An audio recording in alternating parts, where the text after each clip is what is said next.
సముద్రంలా పోటెత్తి వచ్చిన తెలుగు తమ్ముళ్లకు, చెల్లమ్మలకు, టీడీపీ వీరాభిమానులకి అందరికీ మరొక్కసారి నా నమస్కారాలు. మేము కొద్దిగా ఆలస్యంగా కొంతమంది వేదికపై నుండే నాయకులు వచ్చారు, కానీ మీరు మాత్రం 10 గంటలంటే డాట్ 10 గంటలకు ఈ హాల్ అంతా పూర్తయిందంటే అది మీకుండే కమిట్మెంట్ అని మరొకసారి విజ్ఞప్తి చేస్తున్నారు. మహానాడు తొలి రోజు పలు కీలక అంశాలపై మనం చర్చించుకున్నాం. నిన్నటి మహానాడు చర్చలు ఎంతో అర్థవంతంగా పార్టీని మరింత బలోపేతం చేసే విధంగా, రాష్ట్ర ప్రజలకు మేలు చేసే విధంగా సాగాయి. ఈరోజు మన పార్టీ వ్యవస్థాపక అధ్యక్షులు, తెలుగు తేజం, తెలుగు ప్రజల ఆత్మ గౌరవ శిఖరం, తెలుగు పౌరుషం, సినీ రాజకీయ సార్వభౌముడు శ్రీ నందమూరి తారక రామారావు గారి జయంతి. సాధారణంగా ఒక వ్యక్తిని కానీ, ఒక సినిమా హీరో కానీ, ఒక రాజకీయ నాయకుడిని కానీ కొంతమంది వ్యక్తులు, కొన్ని సమూహాలు, కొన్ని వర్గాలే అభిమానిస్తాయి. కానీ తెలుగు జాతి మొత్తం అభిమానించి, ఆరాధించే, గుండెల్లో పెట్టుకునే ఏకైక నాయకుడు నందమూరి తారక రామారావు గారు. ఎన్టీఆర్ జయంతి అంటే తెలుగు జాతికి ఒక పండుగ రోజు, ప్రతి ఒక్కరూ స్మరించుకునే రోజు. మనకు తెలిసిన, మన కళ్ళ ముందు కనిపించిన యుగ పురుషుడు ఒకే ఒక వ్యక్తి, ఎన్టీఆర్. ఒకే వ్యక్తి 2 రంగాల్లో రారాజుగా రాణించడం మనం చరిత్రలో చూడలేదు. ఎన్టీఆర్ జీవితంలో ఎన్నో మలుపులు, మరెన్నో మెరుపులు, ఇంకెవరి జీవితంలో చవి చూడని మజిలీలు. ఒక సాధారణ ప్రభుత్వ ఉద్యోగ ప్రస్థానం మొదలుపెట్టి తెలుగు సినీ చరిత్రలో ఎవరెస్ట్గా ఎదగడం, ప్రజల కోసం పార్టీ పెట్టి ముఖ్యమంత్రి కావడం, ఇది అనితర సాధ్యం. ఎన్టీఆర్ జీవితం పూల పాన్పు కాదు, నిరంతరం పోరాటాలతోనే ఎదిగారు. స్వీయ క్రమశిక్షణ, నీతి నిజాయితీ, పట్టుదల ఆయన ఆయుధాలు. పాలు అమ్ముతూ చదువుకున్న, ప్రభుత్వ ఉద్యోగం చేసిన, సినిమాల్లో నటించిన, రాజకీయాల్లో వచ్చిన, ఆత్మ గౌరవాన్ని, ఆత్మాభిమానాన్ని వీడని నాయకుడని చెప్పి కూడా నేను మీకు తెలియజేస్తున్నా. ఒక సామాన్య రైతు బిడ్డగా పుట్టి 33 ఏళ్ళు వెండితెర జీవితంలో 13 సంవత్సరాలు రాజకీయ జీవితంలో అద్వితీయ చరిత్ర సృష్టించారు. అందుకే ఎన్టీఆర్ పేరు తలుచుకుంటే చాలు నరాల్లో ఉత్తేజం వస్తుంది. కొండనైనా ఢీ కొట్టగలిగినమే ఆత్మవిశ్వాసం వస్తుంది, పట్టుదల వస్తుంది. ఆ పేరే 3 అక్షరాలు ఎన్టీఆర్ అని మరొక్కసారి తెలియజేస్తున్నా. ఎప్పుడైనా ఎన్టీఆర్ విగ్రహం, ఆయన ఒక్కసారి చూసి, ఆయన రూపాన్ని చూసి మీరు ఏ సంకల్పం చేసినా అది సాధించే శక్తి, సామర్థ్యం మీకు వస్తుందని మరొక్కసారి విజ్ఞప్తి చేస్తున్నా. చైతన్య రథంపై తెలుగు రాష్ట్రాలతో తిరుగుతూ గర్జించారు.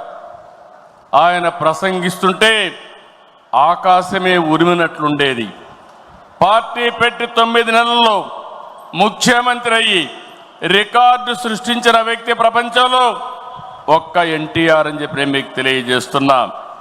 ఎన్టీఆర్ అంటే పేదోడికి భరోసా, రైతులకు నేస్తం, తాడి పీడిత ప్రజలకు ధైర్యం, యువతకు భవిష్యత్తు, మహిళలకు అండ, కార్మికులకు అభయం. అన్ని వర్గాలు కీర్తించే ఏకైక నాయకుడు ఎన్టీఆర్. తనను వెండితెర విలవేల్పును చేసిన తెలుగు ప్రజల రుణం తీర్చుకోవడానికి ఆయన రాజకీయాల్లోకి వచ్చారు. అందుకే ఎంత కష్టమైనా వెనుకడుగేయలేదు.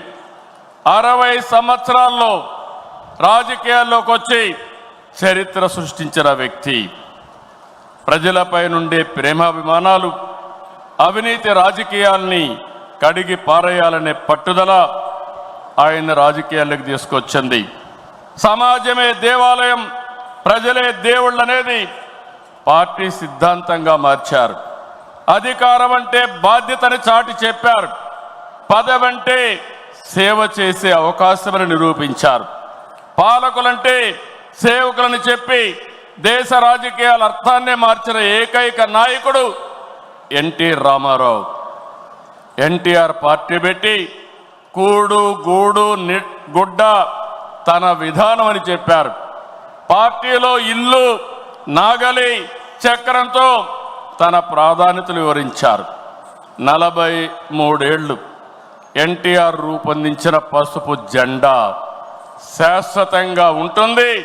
తెలుగు జాతి ఉన్నంత వరకు ఎన్టీఆర్ గుర్తుంటారు. ఈ జెండా ప్రజలకు సేవ చేస్తుందని చెప్పి కూడా నేను మీకు తెలియజేస్తున్నా.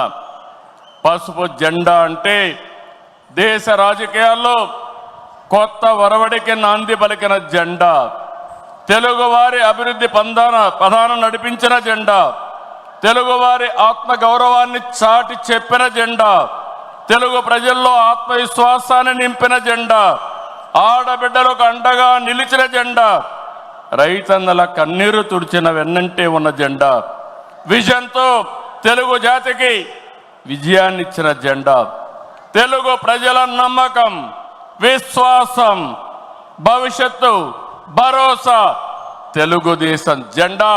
ఆ జెండా చూస్తూ ఉంటే ఎక్కడ లేని విశ్వాసం వస్తుంది. ఇది శాశ్వతంగా ప్రజలకు అండగా ఉంటుందని మరొక్కసారి ఎన్టీఆర్ సాక్షిగా మీ అందరికి విజ్ఞప్తి చేస్తున్నాం. సంక్షేమం, అభివృద్ధి, సుపరిపాలనతో కొత్త వరడికి శ్రీకారం చుట్టిన వ్యక్తి ఎన్టీఆర్. పేదవాడికి పట్టెడన్నం పెట్టాలని 2 రూపాయల కేజీ బియ్యం, అందరికీ పక్కా ఇళ్ళు, బడుగులకు జనతా వస్త్రాలు అందించారు. వృద్ధాప్య పింఛను, 50 రూపాయలకే హార్స్ పవర్ విద్యుత్తు, గురుకుల పాఠశాలల ఏర్పాటు, పిల్లలకు మధ్యాహ్న భోజన పథకం, మహిళలకు ఆస్తి హక్కు, సాగునీటి ప్రాజెక్టుల నిర్మాణం, ఉద్యోగ కల్పన, పరిశ్రమల ఏర్పాటు, రోడ్ల నిర్మాణం, ఇలా సంక్షేమాన్ని, అభివృద్ధిని సమతుల్యం చేశారు. పటేల్ పట్వారీ వ్యవస్థ, సింగిల్ విండో విధానం, బీసీలకు, మహిళలకు స్థానిక సంస్థల్లో రిజర్వేషన్లు తీసుకొచ్చారు. రాజకీయాల్లో రాకమునిపే సేవాభావం ఉండే వ్యక్తి ఎన్టీ రామారావు గారు. 1952 సంవత్సరంలో రాయలసీమ కరువు వస్తే జోలి బట్టి డబ్బులు వసూలు చేసిన వ్యక్తి. 1962లో భారత చైనా మధ్య యుద్ధం వస్తే విరాళాలు సేకరించిన వ్యక్తి. 1965లో భారత్ పాకిస్తాన్ మధ్య యుద్ధం జరిగినప్పుడు, 1972లో రాష్ట్రంలో కరువు వచ్చినప్పుడు, 1977లో దివిసీమ ఉప్పెన మీరు చూస్తే వేలాది మంది చనిపోయారు. అలాంటి సమయంలో నేనుంటానని చెప్పి అండగా నిలిచిన వ్యక్తి నందమూరి తారక రామారావు గారని చెప్పి నేను మీకు తెలియజేస్తున్నా. మార్చి 29, 1982 తెలుగుదేశం పార్టీ ఏర్పడిన రోజు. నిన్న మార్చికి 43 సంవత్సరాలు. ఇప్పుడు మిమ్మల్ని చూస్తూ ఉంటే రోజు రోజుకు మీ ఆదరణ పెరుగుతూ ఉంది. 4 దశాబ్దాలైంది. ఎన్నో మైలురాళ్లు దాటాం, ఎన్నో విజయాలు, ఎన్నో అనుభవాలు. ఎన్టీఆర్ ఆశయాలు, సిద్ధాంతాలని ముందుకు తీసుకెళ్తున్నాం. ఆయన స్ఫూర్తితోనే సంక్షేమానికి, సంస్కరణలు, అభివృద్ధికి పెద్దపీట వేస్తున్నాం. 2024 ప్రజలిచ్చిన తీర్పు, విధ్వంసం నుంచి అభివృద్ధి వైపు ముందుకు పోతున్నాం. పేదరికం లేని సమాజం కోసం మన నాయకుడు తప్పించారు. ఆయన ఆశయం కోసరం నేను ఒకటే ఆలోచించాను, శాశ్వతంగా జీరో పావర్టీ, అంతేకాదు శాశ్వతంగా పేదరికం లేకుండా చేయడమే కాకుండా ఆర్థిక అసమానతలు తగ్గించి ప్రతి ఒక్కరి జీవితంలో జీవన ప్రమాణాలు పెంచాలనేది తెలుగుదేశం పార్టీ సంకల్పం అని చెప్పి కూడా నేను మీకు తెలియజేస్తున్నా. అందుకే నిన్నే మనం చూసాం, ఈరోజు కూడా మనం కంటిన్యూ చేస్తున్నాం. నా తెలుగు కుటుంబం 6 శాసనాలు, ఈ రెండు కూడా ఒక గేమ్ చేంజర్గా తయారవుతాయి. నేను ఏమాత్రం అనుమానం లేదు, మీలో స్ఫూర్తి చూస్తున్నా. ఎన్టీ రామారావు గారి ఆశీస్సులు ఉన్నాయి. మనం అందరం కష్టపడదాం. 2047కి ప్రపంచంలోనే ఒక అగ్రజాతిగా తెలుగు జాతి తయారవుతుంది. ఇది ఒక సంకల్పం. ఆ సంకల్పాన్ని ఈ కడప మహానాడులో ఎన్టీఆర్ సాక్షిగా మనం అందరం కూడా సంకల్పించి ముందుకు పోవాలని మరొక్కసారి కోరుకుంటూ, అందరం కూడా ఎన్టీ రామారావు గారిని ఒక్కసారి తలుచుకొని ఆయన ఆశీస్సులు మనందరిపైన ఎప్పుడూ ఉండాలని మనం అందరం కోరుకుంటూ, ఈరోజు ఆయనకు ఘనమైన నివాళులు కాకుండా గర్వపడే విధంగా ఎన్టీఆర్ మా నాయకుడు, ఎన్టీఆర్ తెలుగు బిడ్డ.